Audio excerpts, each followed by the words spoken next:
Hello friends, आज हम इस वीडियो में एनसीईआरटी पर आधारित क्लास 10th का ज्योग्राफी बुक से अध्याय 1 संसाधन एवं विकास से संबंधित महत्वपूर्ण प्रश्नों को डिस्कस करेंगे जो आने वाले किसी भी एग्जाम में आपको हेल्प करेगा। इससे पहले ऑलरेडी हमने क्लास 6, 7, 8 और 9 का पूरा ज्योग्राफी कवर कर लिया है। इन सभी वीडियो का लिंक डिस्क्रिप्शन में दिया हुआ है या फिर आप प्ले लिस्ट में जाके देख सकते हैं। साथ ही साथ अगर इन सभी का पीडीएफ फाइल चाहिए तो हमारा टेलीग्राम चैनल ज्वाइन कर सकते हैं। टेलीग्राम चैनल का लिंक डिस्क्रिप्शन में दिया हुआ है। ठीक, तो चलिए फिर शुरू करते हैं और देखते हैं आज का पहला सवाल। आज का पहला सवाल है, निम्नलिखित में से कौन से जैव संसाधन नहीं है। सवाल है, निम्नलिखित में से कौन से जैव संसाधन नहीं है। ऑप्शन है मनुष्य, पशु, वनस्पति जात, चट्टानें। सही आंसर है इसका चट्टानें। चट्टानें यहाँ पे जैव संसाधन नहीं है। जैव संसाधन की प्राप्ति जीवमंडल से होती हैं और इनमें जीवन व्याप्त होती हैं, जैसे कि मनुष्य, वनस्पति जात, प्राणी जात, मत्स्य जीवन, पशुधन आदि। वहीं बात करें अजैव संसाधन के बारे में तो वे सारे संसाधन जो निर्जीव वस्तुओं से बने होते हैं अजैव संसाधन कहलाते हैं, जैसे कि चट्टानें और धातुएं। ठीक है, चलिए अगला सवाल लेते हैं। अगला सवाल है, इनमें से कौन नवीकरण योग्य संसाधन है। सवाल है, इनमें से कौन नवीकरण योग्य संसाधन है। ऑप्शन है चट्टान, खनिज, सौर ऊर्जा, इनमें से कोई नहीं। सही आंसर है सौर ऊर्जा। याद रखनी है, वे संसाधन जिन्हें भौतिक, रासायनिक या यांत्रिक प्रक्रियाओं के द्वारा नवीनीकृत या फिर पुनः उत्पादन किया जाता है उन्हें नवीनीकरण योग्य अथवा पुनः पूर्ति योग्य संसाधन कहा जाता है। ठीक है, याद रखनी है नवीकरणीय योग्य संसाधन के बारे में कि वे संसाधन जिन्हें भौतिक, रासायनिक या फिर आंतरिक प्रक्रियाओं के द्वारा नवीनीकृत या फिर पुनः उत्पादन किया जा सकता है उन्हें नवीकरणीय योग्य अथवा पुनः पूर्ति योग्य संसाधन कहा जाता है, जैसे सौर ऊर्जा, पवन ऊर्जा, जल, वन्य जीवन। ये सभी क्या हैं? ये सभी नवीकरण योग्य संसाधन हैं।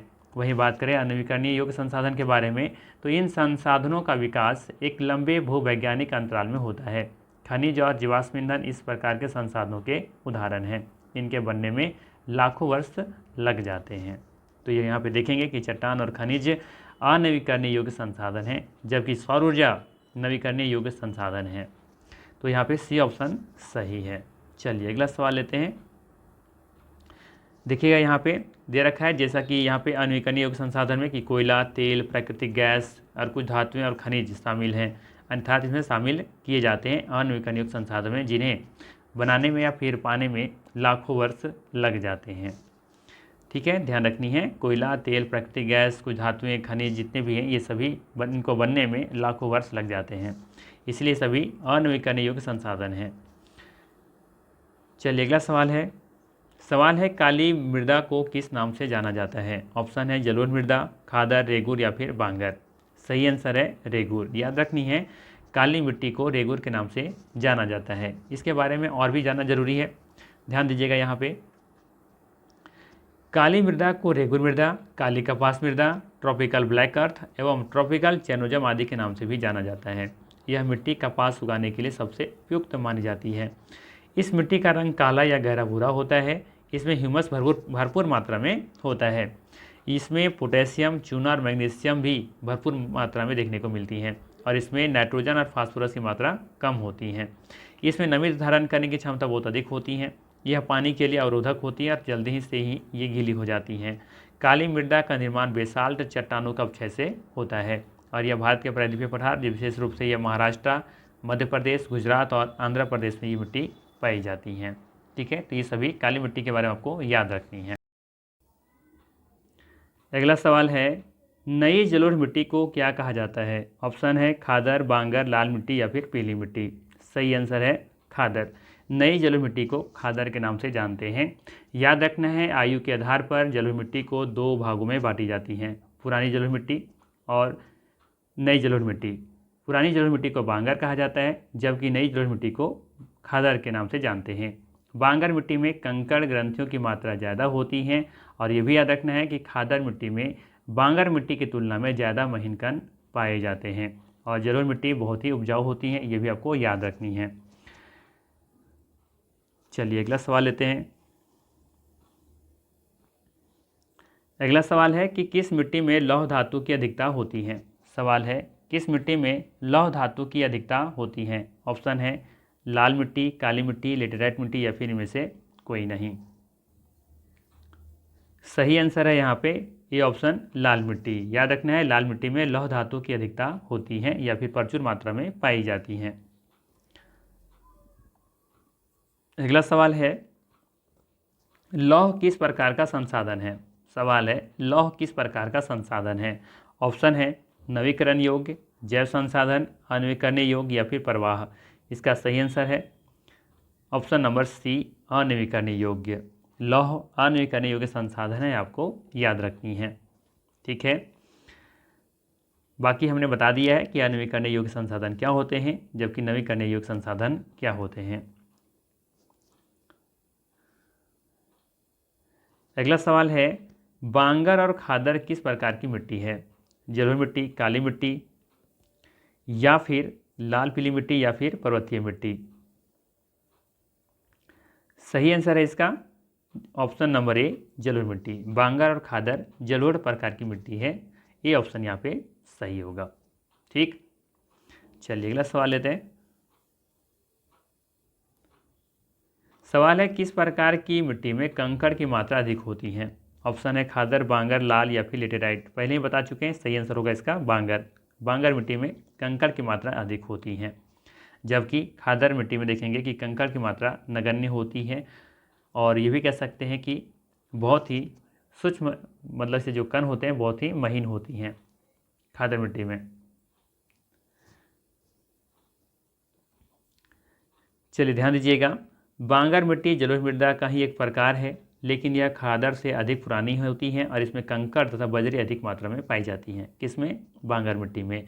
खादर मिट्टी नदियों के किनारे के निचले इलाकों में जमा होती हैं और इसमें गाद व मिट्टी अधिक होती है, इसलिए इसमें कंकड़ की मात्रा कम होती है। लाल मिट्टी में आयरन ऑक्साइड की अधिकता के कारण यह लाल रंग का होता है, लेकिन इसमें कंकड़ की मात्रा बांगर के मुकाबले में कम होती है। वहीं बात करें लेटेराइट मिट्टी में एल्युमिनियम और आयरन के ऑक्साइड अधिक होते हैं, जो गर्म और नम जलवायु में बनते हैं। इसमें कंकड़ की मात्रा भी बांगर के मुकाबले कम ही होती है, इसलिए हम कह सकते हैं यहाँ पे सही जो आंसर है वो ऑप्शन नंबर यहाँ पे बी ऑप्शन सही है कि किस प्रकार की मिट्टी में कंकड़ की मात्रा अधिक होती है, तो सही आंसर है बांगर। चलिए अगला सवाल लेते हैं। अगला सवाल है भारत के कुल क्षेत्रफल के कितने प्रतिशत क्षेत्र पर पठारी भाग है। ऑप्शन है 43%, 27%, 30% या फिर 40%। सही आंसर है यहाँ पे बी ऑप्शन 27%। ध्यान दीजिएगा, यहाँ पे मुख्य भू आकृतियों के अंतर्गत क्षेत्रफल, अंतर्गत क्षेत्र जो भी है यहाँ पे, तो देखेंगे यहाँ पे मैदान 43% है, जबकि पर्वत यहाँ पे माफ़ कीजिएगा पठार 27% है, जबकि पर्वत यहाँ पे 30% है। ये आपका पर्वत है, ठीक है, ये आपका मैदान है, जबकि ये आपका यहाँ पे पठार है। ये माफ़ कीजिएगा, हाँ ठीक है, पठार है ये, ठीक है। तो यहाँ पूछा गया था आपसे, क्या पूछा गया था कि भारत के कुल क्षेत्रफल के कितने प्रतिशत क्षेत्र पर पठारी भाग हैं, तो 27%, ठीक है, 27% पर ये पठारी भाग है, जबकि 30% पर पर्वत है और 43% पर मैदान है। चलिए अगला सवाल लेते हैं।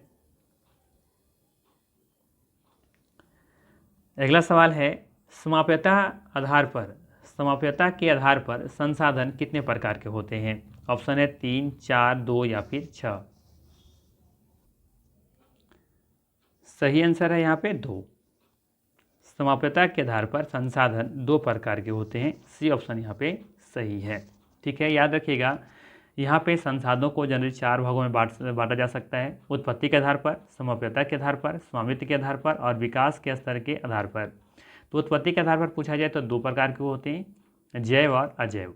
जबकि समाप्यता के आधार पर देखा जाए तो 2 भाग में बांटे जा सकते हैं, नवीकरणीय योग्य और अनवीकरणीय योग्य। वहीं स्वामित्व के आधार पर बात किया जाए तो 4 भागों में बांटा जा सकता है, व्यक्तिगत, सामुदायिक, राष्ट्रीय और अंतर्राष्ट्रीय। वहीं विकास के स्तर के आधार पर देखा जाए तो संभावी, विकसित भंडार और संचित कोष, अर्थात 3 भागों में बांटा जा सकता है। ठीक है, तो आपको याद रखनी है समाप्यता के आधार पर संसाधन को 2 भागों में बांटे जा सकते हैं, नवीकरणीय योग्य और अनवीकरणीय योग्य। बाकी डिटेल्स यहाँ पे दी गई हैं, इसे चाहे तो PDF में आप अच्छे से तरीके से इसको रीड कीजिएगा। उत्पत्ति के आधार पर, समाप्यता के आधार पर, स्वामित्व के आधार पर और विकास के स्तर के आधार पर। तो स्वामित्व के आधार पर देखेंगे 2 भागों में बांटा गया है, अनवीकरणीय योग्य और नवीकरणीय योग्य। ठीक, चलिए अगला सवाल लेते हैं। अगला सवाल है कि प्रथम अंतर्राष्ट्रीय पृथ्वी सम्मेलन का आयोजन किस वर्ष किया गया था। सवाल है प्रथम अंतर्राष्ट्रीय पृथ्वी सम्मेलन का आयोजन किस वर्ष किया गया था। 1992, 2005, 1997 या फिर 2012। सही आंसर है 1992। ये ऑप्शन यहाँ पे सही है, ध्यान दीजिएगा। रियो डी जेनेरो पृथ्वी सम्मेलन 1992। जून 1992 में 100 से भी अधिक राष्ट्राध्यक्ष ब्राजील के शहर रियो डी जेनेरो में प्रथम अंतर्राष्ट्रीय पृथ्वी सम्मेलन में एकत्रित हुए थे। सम्मेलन का आयोजन विश्व स्तर पर उभरते पर्यावरण संरक्षण और सामाजिक आर्थिक विकास की समस्याओं का हल ढूंढने के लिए किया गया था। इस सम्मेलन में एकत्रित नेताओं ने भूमंडलीय जलवायु परिवर्तन और जैविक विविधता पर एक घोषणा पत्र पर हस्ताक्षर किया। रियो सम्मेलन में भूमंडलीय वन सिद्धांतों पर सहमति जताई और 21वीं शताब्दी में सतत पोषणीय विकास के लिए एजेंडा 21 को स्वीकृति प्रदान की थी। अब सवाल है कि एजेंडा 21 क्या है। तो देखिए यहाँ पे दिया हुआ है एजेंडा 21। यह एक घोषणा है जिसमें 1992 में ब्राज़ील के शहर रियो डी जेनेरो में संयुक्त राष्ट्र पर्यावरण और विकास सम्मेलन के तत्वाधान में राष्ट्राध्यक्षों द्वारा स्वीकृत किया गया था। इसका उद्देश्य था भूमंडलीय सतत पोषणीय विकास हासिल करना। यह एक कार्यसूची है जिसका उद्देश्य समान हितों, पारस्परिक आवश्यकताओं और सम्मिलित जिम्मेदारियों के अनुसार विश्व सहयोग के द्वारा पर्यावरण क्षति, गरीबी और रोगों से निपटना है। एजेंडा 21 का मुख्य उद्देश्य है कि प्रत्येक स्थानीय निकाय अपना स्थानीय एजेंडा 21 तैयार करे। एजेंडा 21 का मुख्य उद्देश्य है प्रत्येक स्थानीय निकाय अपना स्थानीय एजेंडा 21 तैयार करे। ये लाइन वेरी वेरी इंपॉर्टेंट है एग्जाम की दृष्टि से, याद रखिएगा। एजेंडा 21 का मुख्य उद्देश्य है प्रत्येक स्थानीय जो निकाय होती हैं वो अपना स्थानीय एजेंडा 21 को तैयार करें। जो भी इसका उद्देश्य है वो अपना लक्ष्य उसको बनाए, ठीक है। इसके अलावा यहाँ पर ध्यान रखिएगा कुछ और भी चीज़ें हैं। अंतर्राष्ट्रीय स्तर पर व्यवस्थित तरीके से संसाधन संरक्षण की वकालत 1968 में क्लब ऑफ रोम ने की थी। तत्पश्चात 1974 में सुमेसर ने अपनी पुस्तक स्मॉल इज ब्यूटीफुल में इस विषय पर गांधी जी के दर्शन की एक बार फिर से पुनरावृत्ति की है। 1987 में ब्रंटलैंड आयोग रिपोर्ट द्वारा वैश्विक स्तर पर संसाधन संरक्षण में मूलाधार योगदान किया गया। इस रिपोर्ट ने सतत पोषणीय विकास की संकल्पना प्रस्तुत की और संसाधन संरक्षण की वकालत की। यह रिपोर्ट बाद में हमारा साझा भविष्य शीर्षक से पुस्तक के रूप में प्रकाशित हुई। इस संदर्भ में एक और महत्वपूर्ण योगदान रियो डी जेनेरो ब्राज़ील में 1992 में आयोजित पृथ्वी सम्मेलन के द्वारा किया गया था, ठीक है। तो इन सब चीज़ों को आपको ध्यान में रखनी है, यहाँ से कहीं से सवाल बनाए जा सकते हैं, ठीक है। चलिए अगला सवाल लेते हैं। अगला सवाल है जिस भूमि पर खेती की जा सकती है उसे क्या कहते हैं। सवाल है जिस भूमि पर खेती की जाती है उसे क्या कहते हैं। ऑप्शन दे रखा है यहाँ पे, कृषि योग्य भूमि, बंजर भूमि, चारागाह या फिर वन भूमि। सही आंसर है कृषि योग्य भूमि। आसान सा ऑप्शन दे रखा है, जिस भूमि पर खेती की जाती है उसे कृषि योग्य भूमि कहते हैं। चलिए अगला सवाल लेते हैं। अगला सवाल है पंजाब में भूमि निम्नीकरण का निम्नलिखित में से मुख्य कारण क्या है। सवाल है पंजाब में भूमि निम्नीकरण का निम्नलिखित में से मुख्य कारण क्या है। ऑप्शन है गहन खेती, अधिक सिंचाई, वनोन्मूलन, अति पशुचारण। सही आंसर है इसका बी ऑप्शन, अधिक सिंचाई। पंजाब में भूमि निम्नीकरण का मुख्य कारण है अधिक सिंचाई, ठीक है। ध्यान रखिएगा बी ऑप्शन यहाँ पे बिल्कुल ही सही है। एनसीईआरटी के बुक में ये सही एकदम D2 इसी तरह लाइन लिखी गई है। ध्यान दीजिएगा पंजाब में भूमि निम्नीकरण का मुख्य कारण अधिक सिंचाई है। यह सिंचाई जलभराव और मिट्टी में लवणता और क्षारीयता की मात्रा को बढ़ा देती हैं, जिससे भूमि की उर्वरता कम हो जाती है। पंजाब में विशेषकर हरित क्रांति के बाद सिंचाई के माध्यम से जलभराव हुआ, जिससे मिट्टी में लवणता और क्षारीयता बढ़ गई, ठीक है। चलिए अगला सवाल लेते हैं। अगला सवाल है निम्नलिखित में से किस प्रांत में सीढ़ीदार सोपानी खेती की जाती है। ऑप्शन है पंजाब, उत्तर प्रदेश के मैदान, हरियाणा, उत्तराखंड। सही आंसर है उत्तराखंड। उत्तराखंड में सीढ़ीदार खेती की जाती है, याद रखनी है। जबकि पंजाब, उत्तर प्रदेश के मैदान और हरियाणा यहाँ पे सीढ़ीदार खेती नहीं की जाती है, सोपानी खेती नहीं की जाती है, क्योंकि यहाँ पे ऑलरेडी यहाँ पे क्या है समतल मैदान है और सोपानी खेती, सीढ़ीदार खेती पर्वतीय क्षेत्रों में की जाती है, ठीक है। ध्यान दीजिएगा सीढ़ीदार खेती या सोपानी खेती पहाड़ी क्षेत्रों में की जाती है जहाँ ढलान वाली भूमि होती हैं। उत्तराखंड एक पहाड़ी राज्य है और यहाँ इस प्रकार की खेती प्रचलित है। अन्य विकल्पों में बात करें तो पंजाब और हरियाणा मैदानी क्षेत्र हैं और उत्तर प्रदेश के मैदान भी मैदानी है, इसलिए वहाँ सीढ़ीदार खेती नहीं की जाती है। चलिए अगला सवाल लेते हैं। अगला सवाल है, इनमें से किस राज्य में काली मिट्टी को मुख्य रूप से पाई जाती हैं? फिर से सवाल सुनिएगा, इनमें से किस राज्य में काली मृदा मुख्य रूप से पाई जाती हैं? ऑप्शन दे रखा है जम्मू और कश्मीर, राजस्थान, महाराष्ट्र या फिर झारखंड। सही आंसर है इसका ऑप्शन नंबर यहाँ पे सी ऑप्शन महाराष्ट्र। महाराष्ट्र राज्य में काली मिट्टी मुख्य रूप से पाई जाती है। आप इस मैप के जरिए समझ सकते हैं। आप देख सकते हैं ये वाला पार्ट जो दिख रहा है ये पूरा क्या है, ये काली मिट्टी यहाँ पे देखने को मिलती है जो कि महाराष्ट्र से पूरा सम्मिलित है। ठीक है, तटीय क्षेत्रों में हम देखेंगे तो लाल मिट्टी और पीली मिट्टी पाई जाती हैं। ठीक है, और इन क्षेत्रों में देख सकते हैं यहाँ पे उड़ीसा, झारखंड है ना, ये छत्तीसगढ़ में भी लाल मिट्टी पाई जाती हैं। इधर जब देख सकते हैं इधर इस रीजन में भी जो वेस्टर्न कह सकते हैं या फिर पूर्वोत्तर भारत में भी लाल मिट्टी की मात्रा अधिक पाई जाती है। ठीक है, और ये तटीय क्षेत्रों में देखेंगे तो ये वाला जो तटीय क्षेत्र है जहाँ वर्षा बहुत अधिक होती है वहाँ पे लेटेराइट मिट्टी देखने को मिलती है। यहाँ भी देख सकते हैं मेघालय वाला रीजन में यहाँ भी लेटेराइट मिट्टी देखने को मिलती है। तो सवाल यहाँ पे क्या था? सवाल था यहाँ पे कि किस राज्य में काली मिट्टी मुख्य रूप से पाई जाती है? तो जम्मू कश्मीर में आप देखेंगे फिर पर्वतीय मिट्टी देखने को मिलेगी, राजस्थान में शुष्क मिट्टी, जबकि झारखंड में आप देखेंगे तो लाल मिट्टी की प्रचुरता है ना, ये झारखंड रीजन यहाँ पे देखने को मिलेगा। तो अच्छा खासा यहाँ पे लाल मिट्टी ही देखने को मिलेगी। जम्मू कश्मीर में यहाँ पे आप देखेंगे तो इस क्षेत्र में तो यहाँ पे देखेंगे तो पर्वतीय मिट्टी देखने को मिलेगी, जबकि यहाँ पे राजस्थान के रीजन में देखेंगे तो यहाँ पे शुष्क मिट्टी देखने को मिलती है। ठीक है, तो इसका सही आंसर क्या है? महाराष्ट्र। ठीक है, चलिए अगला सवाल लेते हैं। चलिए अगला सवाल है, सतत पोषणीय विकास का क्या अर्थ है? सवाल है सतत पोषणीय विकास का क्या अर्थ है? ऑप्शन है केवल आर्थिक विकास, केवल पर्यावरण संरक्षण, आर्थिक विकास, सामाजिक न्याय और पर्यावरण संरक्षण का सामंजस्य, केवल सामाजिक न्याय। क्या होगा इसका सही आंसर?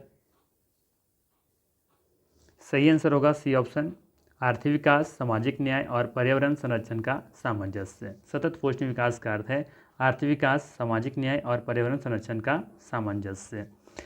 ध्यान दीजिएगा यहाँ पे सतत पोषणीय विकास का अर्थ है, सतत पोषणीय आर्थिक विकास का अर्थ है कि विकास पर्यावरण को बिना नुकसान पहुँचाए हो और वर्तमान विकास की प्रक्रिया भविष्य की पीढ़ियों की आवश्यकता की अवहेलना ना करे। ठीक है, तो आपको याद रखनी है सतत पोषणीय विकास का क्या अर्थ है। इसके अलावा ध्यान दीजिएगा कि सतत पोषणीय विकास से संबंधित अलग अलग टाइप के क्वेश्चंस पूछे जाते हैं। यहाँ पे 4 या 5 क्वेश्चंस हमने यहाँ पे ले रखा है। आप लोग को इसको अच्छे तरीके से देखना है, इसका आंसर ढूंढनी है कि क्या होगा इसका आंसर। ठीक है, इसका आंसर हम PDF में आप लोग को हम दे देंगे। ठीक है, फिलहाल इसका आंसर आपको खुद से ढूंढनी है कि इसका आंसर क्या होगा। ठीक है, तो ट्राई करना है। पहला सवाल यहाँ पे हमने दे रखा है कि निम्नलिखित में से कौन सा सतत पोषणीय विकास का एक मुख्य सिद्धांत है? ऑप्शन है प्राकृतिक संसाधन का अंधाधुंध उपयोग, भविष्य की पीढ़ियों की जरूरतों से समझौता करना, पर्यावरण की रक्षा या फिर केवल आर्थिक विकास। अगला है कि सतत पोषणीय विकास के लिए क्या आवश्यक है? आर्थिक विकास को प्राथमिकता देना, सामाजिक न्याय को नज़रअंदाज करना या फिर पर्यावरण की रक्षा और संसाधनों का पूर्ण उपयोग या फिर केवल व्यक्तिगत लाभ। अगला सवाल आपके लिए है कि सतत पोषणीय विकास के लिए कौन सा महत्वपूर्ण है? आर्थिक विकास, सामाजिक न्याय, पर्यावरण संरक्षण या फिर उपयुक्त में से सभी। एक और सवाल है कि सतत विकास का मुख्य उद्देश्य क्या है? वर्तमान पीढ़ी की ज़रूरतों को पूरा करना या फिर भविष्य की पीढ़ियों की ज़रूरतों से समझौता करना या फिर वर्तमान और भविष्य की पीढ़ियों की ज़रूरतों को पूरा करना या फिर केवल पर्यावरण की रक्षा करना। क्या है सतत विकास का मुख्य उद्देश्य? तो इस तरह के सवाल पूछे जा सकते हैं, तो इसका आंसर हम PDF में आपको देंगे। फिलहाल आपको खुद से ट्राई करनी है। चलिए अगला सवाल लेते हैं। अगला सवाल है भारत में शुद्ध बोया गया क्षेत्र कितना है? सवाल है भारत में शुद्ध बोया गया क्षेत्र कितना है? लगभग 141 मिलियन हेक्टेयर, लगभग 100 मिलियन हेक्टेयर, लगभग 200 मिलियन हेक्टेयर या फिर लगभग 150 मिलियन हेक्टेयर। इसका सही आंसर है लगभग 141 मिलियन हेक्टेयर। भारत में शुद्ध बोया गया क्षेत्र लगभग 141 मिलियन हेक्टेयर है, जो कि 45.5% के बराबर है। ठीक है, चलिए बाकी से डायग्राम से भी समझ सकते हैं। यहाँ पे अब देख सकते हैं शुद्ध निवल बोया गया क्षेत्र कितना है। तो अब देखेंगे यहाँ पे 45.5% के बराबर है। इसके अलावा वर्तमान में प्रतिभूमि कितनी है, कृषि योग्य बंजर भूमि कितनी है और प्रतिभूमि के अतिरिक्त अन्य पुरातन प्रति कितनी है, ये सब कुछ इस डायग्राम से आप समझ सकते हैं। ठीक है, चलिए अगला सवाल लेते हैं।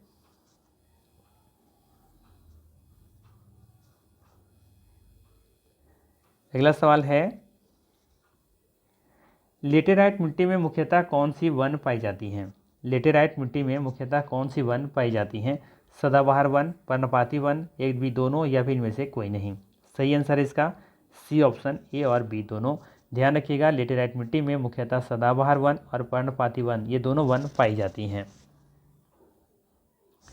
ये मिट्टी अधिकतर आप देखेंगे तो दक्षिण राज्यों में, महाराष्ट्र के पश्चिम घाट क्षेत्रों में, उड़ीसा, पश्चिम बंगाल के कुछ भागों में तथा उत्तर पूर्वी प्रदेशों में पाई जाती हैं। जहां इस मिट्टी में पर्णपाती और सदाबहार वन देखने को मिलते हैं, वहां इसमें ह्यूमस पर्याप्त रूप में पाया जाता है, लेकिन विरल वनस्पति और अर्ध शुष्क पर्यावरण में इसमें ह्यूमस की मात्रा में कमी पाई जाती है। स्थल रूपों पर उनकी स्थिति के अनुसार उनमें अपर्दन तथा भूमि निम्नीकरण की संभावना होती है। मृदा संरक्षण की उचित तकनीक अपनाकर इन मृदा को कर्नाटक, केरल और तमिलनाडु में चाय और कॉफ़ी उगाई जाती हैं। वहीं बात करें तमिलनाडु, आंध्र प्रदेश और केरल की लाल लेटेराइट मृदा काजू की फसल के लिए अधिक उपयुक्त होती हैं। ठीक है, चलिए लेते हैं अगला सवाल। बाकी और भी कुछ चीज़ें दी गई हैं जिसे आप लोग को PDF फाइल में पढ़नी है। अगला सवाल है, किस राज्य में शुद्ध बोया गया क्षेत्र सबसे अधिक है? सवाल है, किस राज्य में शुद्ध बोया गया क्षेत्र सबसे अधिक है? ऑप्शन है पंजाब, हरियाणा, महाराष्ट्र, उत्तर प्रदेश। सही आंसर है इसका पंजाब। पंजाब राज्य में शुद्ध बोया गया क्षेत्र सबसे अधिक है। ये ऑप्शन यहाँ पे सही है। ध्यान रखिएगा, भारत में सबसे अधिक शुद्ध बोया गया क्षेत्र पंजाब राज्य में है, जो कुल उपलब्ध भूमि का लगभग 84% है। 100% में से 84% में वहाँ पे शुद्ध बोया गया क्षेत्र शामिल है, आपको याद रखनी है। पंजाब और हरियाणा में शुद्ध बोया गया क्षेत्र राज्य की कुल भूमि का 80% से भी अधिक है। पंजाब और हरियाणा में शुद्ध बोया गया क्षेत्र राज्य की कुल भूमि का 80% से भी अधिक है। सिंचाई के तहत भूमि के मामले में पंजाब देश में सबसे ऊपर है। इसकी 98% फसल भूमि सिंचाई के अंतर्गत आती हैं। पंजाब और हरियाणा मैदानी क्षेत्रों में स्थित है और उनके पास उपजाऊ और अच्छी गुणवत्ता वाली मिट्टी भी स्थित है। ठीक है, अगला सवाल है कि किस राज्य में शुद्ध बोया गया क्षेत्र सबसे कम है? ऑप्शन है पंजाब, हरियाणा, अरुणाचल प्रदेश, उत्तर प्रदेश। सही आंसर है यहाँ पे अरुणाचल प्रदेश।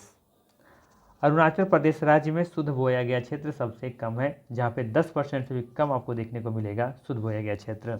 ठीक है, ध्यान दीजिएगा, अरुणाचल प्रदेश राज्य में शुद्ध बोया गया क्षेत्र सबसे कम है। अरुणाचल प्रदेश, मिजोरम, मणिपुर, अंडमान निकोबार द्वीप समूह में शुद्ध बोया गया क्षेत्र 10% से भी कम है। अरुणाचल प्रदेश, मिजोरम और मणिपुर में शुद्ध बोया गया क्षेत्र मुख्य रूप से पहाड़ी चट्टानी इलाकों के कारण कम है। वह बड़े पैमाने पर घने जंगलों में से रहते हुए जिन्हें कृषि विकसित करने के लिए काटने की आवश्यकता होगी। भारत में शुद्ध बोया गया क्षेत्र विभिन्न राज्यों में भिन्न होता है। पंजाब में शुद्ध बोया गया क्षेत्र राज्य की कुल भूमि का 84% है, जबकि अरुणाचल प्रदेश में यह सिर्फ 10% है। ठीक है, चलिए अगला सवाल लेते हैं। अगला सवाल है, राष्ट्रीय वन नीति 1952 के द्वारा निर्धारित वनों के अंतर्गत कितना % भौगोलिक क्षेत्र वांछित तो होना चाहिए या वांछित है? कितना जरूरी है वन होना, कितना %? ये 23%, 77%, 33% या फिर 70%? सही आंसर इसका सी ऑप्शन 33%। राष्ट्रीय वन नीति 1952 के द्वारा निर्धारित वनों के अंतर्गत लगभग 33% भौगोलिक क्षेत्र वांछित है, अर्थात 33% वन होना चाहिए। अगला सवाल है कि भारत में लगभग कितना हेक्टेयर भूमि निम्नीकृत है?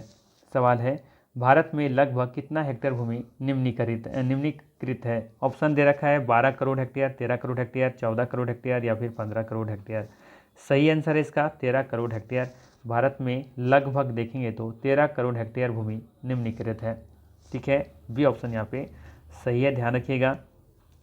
इस समय भारत में लगभग 13 करोड़ हेक्टेयर भूमि निम्नीकृत है। इसमें से लगभग 28% भूमि निम्नीकृत वनों के अंतर्गत है, 56% क्षेत्र जलापर्दित है और शेष क्षेत्र लवणीय और क्षारीय है।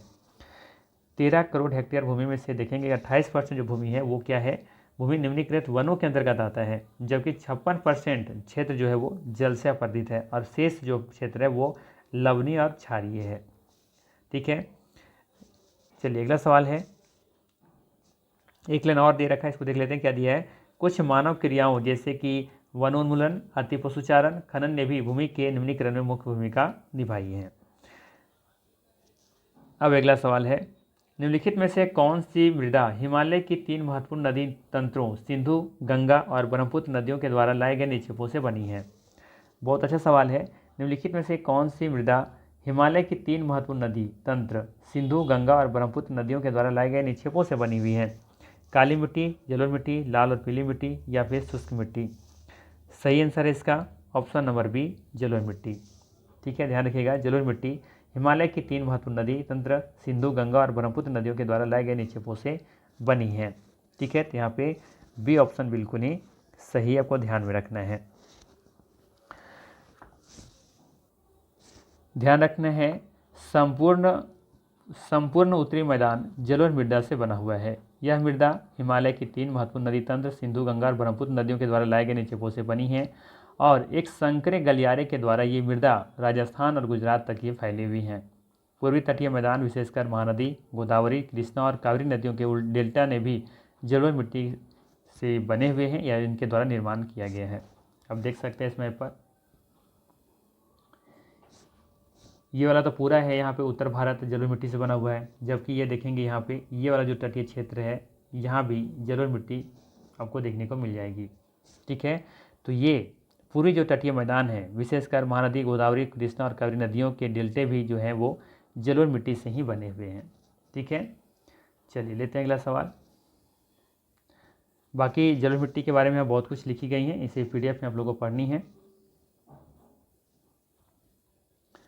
अगला सवाल है, मध्य गंगा मैदान के दक्षिणी छोर पर कौन सी मिट्टी पाई जाती है? सवाल है, मध्य गंगा मैदान के दक्षिणी छोर पर कौन सी मिट्टी पाई जाती है? ऑप्शन है काली मिट्टी, जलोढ़ मिट्टी, लाल और पीली मिट्टी, शुष्क मिट्टी। सही आंसर है सी ऑप्शन, लाल और पीली मिट्टी।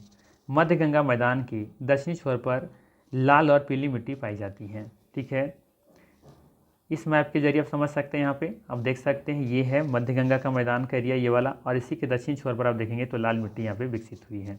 ठीक है, तो ये सवाल यहाँ से पूछा जा रहा था आपसे कि मध्य गंगा मैदान के दक्षिणी छोर पर कौन सी मिट्टी पाई जाती है? तो ये लाल और पीली मिट्टी पाई जाती है, आपको याद रखनी है। लाल मिट्टी दक्कन पठार के पूर्वी और दक्षिणी हिस्सों में रवेदार आग्नेय चट्टानों पर एक कम वर्षा वाले भागों में विकसित हुई है। लाल और पीली मृदा उड़ीसा, छत्तीसगढ़, मध्य गंगा मैदान के दक्षिणी छोर पर और पश्चिमी घाट में पहाड़ी पर ये पाई जाती हैं। इन मृदाओं का लाल रंग रवेदार आग्नेय और रूपांतरित चट्टानों में लौह धातु के प्रसार के कारण हुआ है। इनका पीला रंग इनके जल योजन के कारण होता है, ये भी आपको याद रखनी है। चलिए अगला सवाल लेते हैं। अगला सवाल है, और माफ़ कीजिएगा सवाल बस इतने ही हैं। तो ये थे कुल 24 प्रश्न। ठीक है, तो अगर वीडियो अच्छा लगा हो तो लाइक ज़रूर कीजिएगा, चैनल पर नए हैं तो सब्सक्राइब कीजिएगा। बाकी मिलते हैं फिर हम लोग इसी तरह के नेक्स्ट वीडियो में। Thanks for watching.